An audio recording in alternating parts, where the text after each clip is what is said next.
Welcome to Chillin' 101. We hope this video helps. In this video, I will show how to replace Gemini with Google Assistant Easy Method.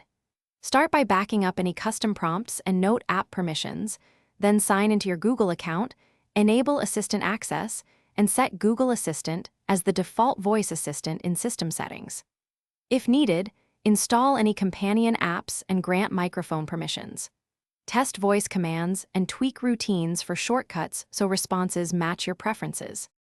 Begin by opening settings and locating the default apps or Assist app option, then select Google Assistant as the default. Next, grant microphone and notification permissions so the assistant can hear and respond. Set up voice match and preferred languages, then create or import routines to mirror prior Gemini workflows. Finally, test common commands, adjust sensitivity, and refine routines until responses feel natural and reliable for daily use. If you are finding this video helpful, please subscribe and like to support more tutorials.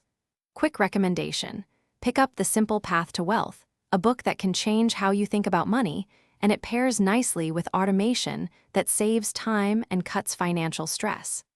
Check the description for the link and other deals, and consider it a small reward for learning new tech. Now let's get back to the video.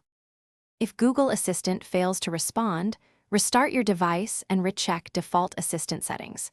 Clearing app cache or reinstalling the Google app can fix missing features or bugs, and confirming account sync ensures routines and preferences restore correctly.